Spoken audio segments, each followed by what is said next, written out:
for how relaxing it was up until the game started, I'm not going to lie, I actually have quite a bit to talk about. But first things first, happy Monday, everybody. Yes, it is Monday. It is a bit of a drag, but it is the last Monday of February. Yeah, the last Monday in final February. Who knew? Man, you know, one of my all-time favorite comedians, Lewis Black, once made a joke about how we purposefully made February the shortest month in the year, and yet somehow it still seems and feels longer than it should. How do you do that?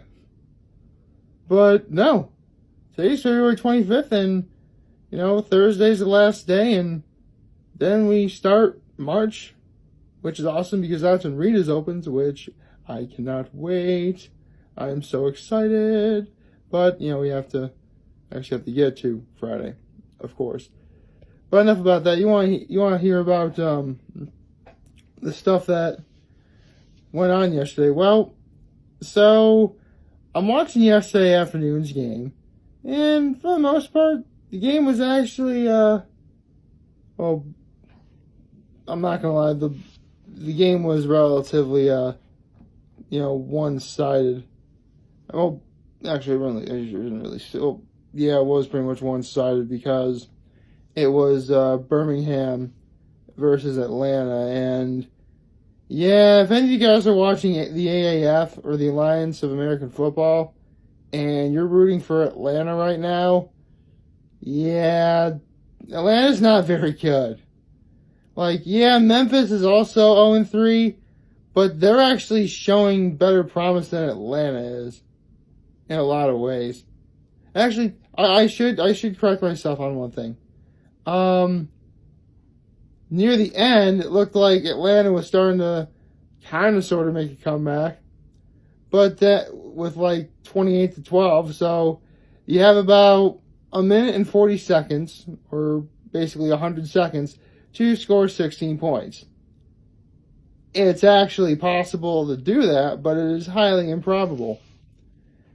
Even more so when you consider the fact that the QB has been making interceptions left and right all day, and of course the game ends with another interception.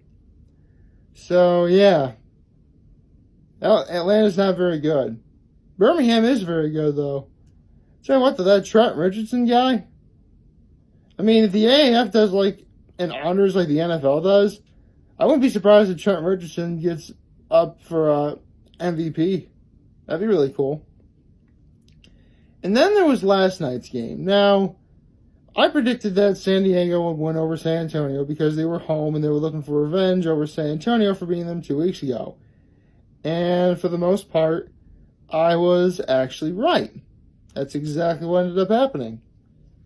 But when it got to be around, I think it was 22-8, I'm thinking, yeah, San Diego's going to win.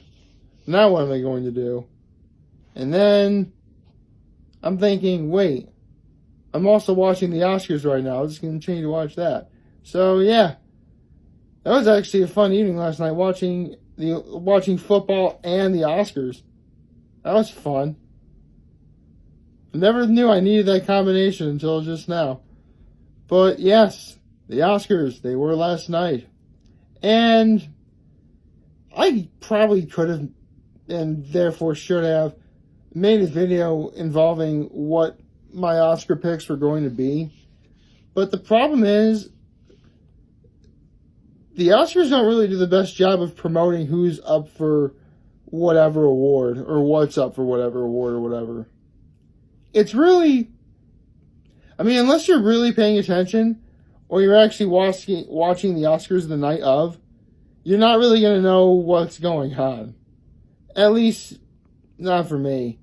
I mean, I had an idea of some of the nominees, but I didn't know all of them. Although, I will say that I'm happy, the ones I was looking at, the ones that I was paying attention to, quite a few of them I actually ended up getting right. First things first, how about that Rami Malek? Yeah, way back when I did my Bohemian Rhapsody video, I'm like, I'm so glad it's Rami Malek, this guy, over Sacha Baron Cohen. And now I'm really happy. Because Rami Malek deserved that Oscar. He was good. I mean, Bohemian Rhapsody in of itself really isn't a very good movie. Basically, I can describe it as a very, very, very long music video type scenario. When it actually gets to the music, it's really, really good. And some stuff actually does work in that movie. I shouldn't say it's not very good. It's above average. Like, it is better than, say, a lot of the other movies that came out throughout the course of the year, obviously. But it's not as good as some of the other Oscar contenders. That's why I knew it wasn't going to win Best Picture. I mean, I knew it was going to be up for some Oscars, and it did. I believe it won for sound editing and sound mixing, as well as Best Actor, which is, of course, Rami Malek, who, again, that guy is a star. Actually, let me look up the other winners. So, yeah, and another thing is about a lot of these movies, I didn't really get an opportunity to see any of them because I was either too busy or they just never came to my area.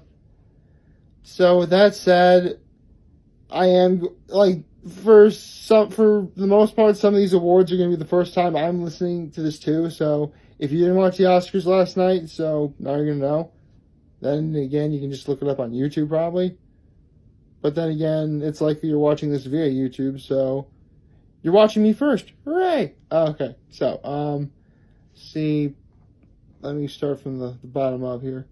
So, yes, one of the, categories I'm most interested in every year is, believe it or not, Best Animated Feature. That one actually has a bit of a story to that. But first things first, I'll say one. It was Spider-Man Into the Spider-Verse, which, yeah, it was pretty good. I will gladly take the Spider-Man one into Spider-Man and the Spider-Verse 1 Best Animated Feature. Although now I should probably get into the story involved with that category. See, believe it or not, way back in 1992, for that Oscars, there was one movie that was so incredibly good that, of course, it got nominated for Best Picture. And that movie was Beauty and the Beast. Yeah, the original animated Disney movie, the one that's actually really good. Not that Emma Stone, not that Emma Watson. It was not that Emma Watson auto-tune nonsense. Like the original Beauty and the Beast with, Paige O'Hara. She's the actress who played Belle in that movie. Anyway, yeah, that movie was nominated for Best Picture, and it didn't win. It was actually Silence of the Lambs that won Best Picture that year, which, okay, yeah, that works. But it was at that moment that everyone started thinking, maybe we should probably have a category for animated pictures. I mean, more and more are being made, and couldn't hurt to really try out this category, and so that's what ended up happening. Granted, we would have to wait another 10 years before the category was actually put into existence, but, better late than never. And for those of you guys who are wondering, the very first movie to win Best Animated Feature, believe it or not, was Shrek. So, yeah, Shrek is a pop culture icon for more than just the fact that it has a bunch of sequels. I'll put it to you that way. Anyway, moving on. The best foreign language film was Roma, which I didn't see because, again, too busy. Adapted screenplay, Black Klansman. Best original screenplay, Green Book. Best supporting actress. That was actually one I was looking forward to because the person I kind of wanted to win won. It was Regina King. Listen, I'm just going to level with you. As a fan of voiceover work and a fan of, and with the fact that The Boondocks is one of my all-time favorite shows, you bet I am thrilled that the voice of Huey and Riley Freeman now has an Oscar to her name. That is awesome. That is just so awesome. Now, let's move on to the other categories.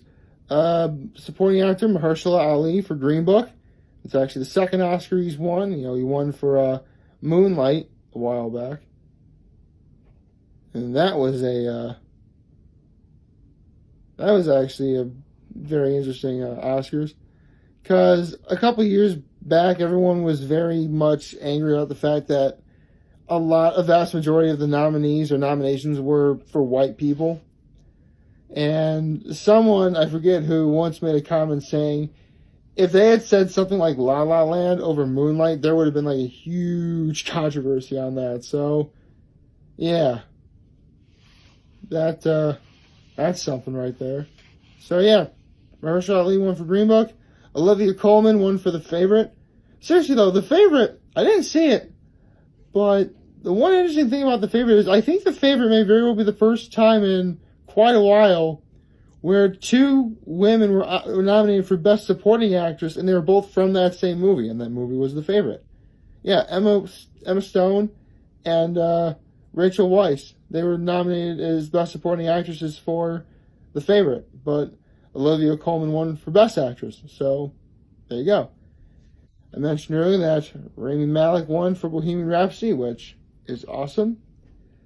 The Best Director was Alfonso Cuarón for Roma, which, interesting fact about Alfonso Cuarón, this isn't the only Oscar he has. He actually won for directing Gravity. And another interesting fact about Alfonso Cuarón, he actually directed the third Harry Potter movie. Yeah, Harry Potter and the Prisoner of Azkaban. He directed that movie too. So, that should give you a... I know there are some people who are watching this who are likely Harry Potter fans, so the more you know. Anyway. And finally, the winner of Best Picture was Green Book, which I really wanted to see, partly because I wanted to see, Mahershala Ali on the big screen again, and plus I wanted to see, because I haven't seen Viggo Mortensen in a movie since probably Return of the King. Captain Fantastic never got to come to never came to my area. And so it has been a really long time since I've seen him on the big screen. I am actually quite disappointed by that. But, yeah. So, I don't know. Last night was pretty fun. Again, maybe next year I'll probably do a little more, research and be a little,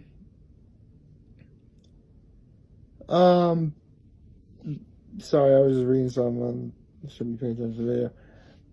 And I'll probably put a little more effort into preparing for what my picks are for each respective category. Although one thing that I do need to point out that a lot of people are going to point out is there really wasn't a host for the Oscars this year.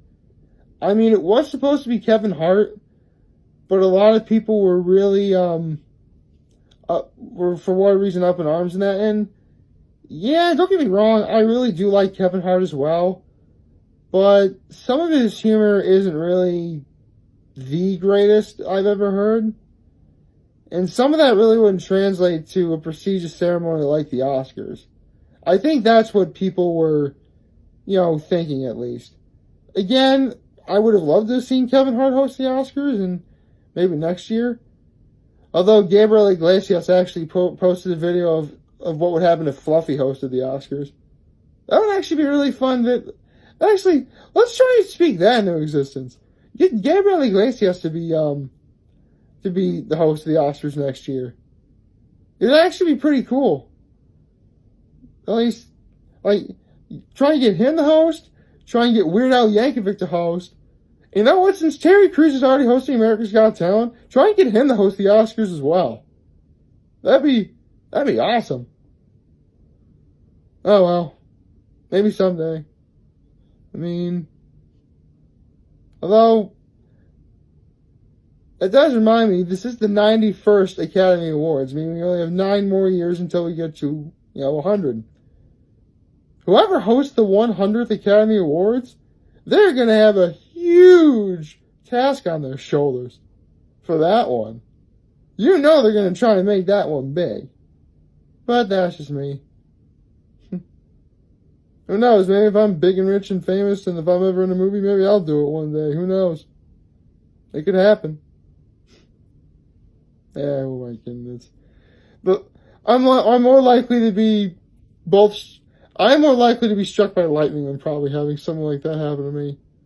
But yeah, I'm probably more likely to have People magazine dub me the sexiest man alive before I get an opportunity to host the Oscars. That should tell you how low my odds are. But that's okay.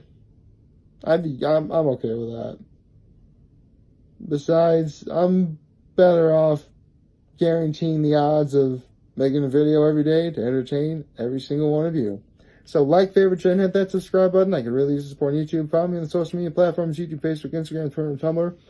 And as always, I'm very humble that I made this video for all of you guys to watch and enjoy for today. I'm hoping that we all have a wonderful Monday. And remember, if you guys want to talk or chat, I'm always going to be here to lend an ear. And I'll always have your back. Take care and make good choices.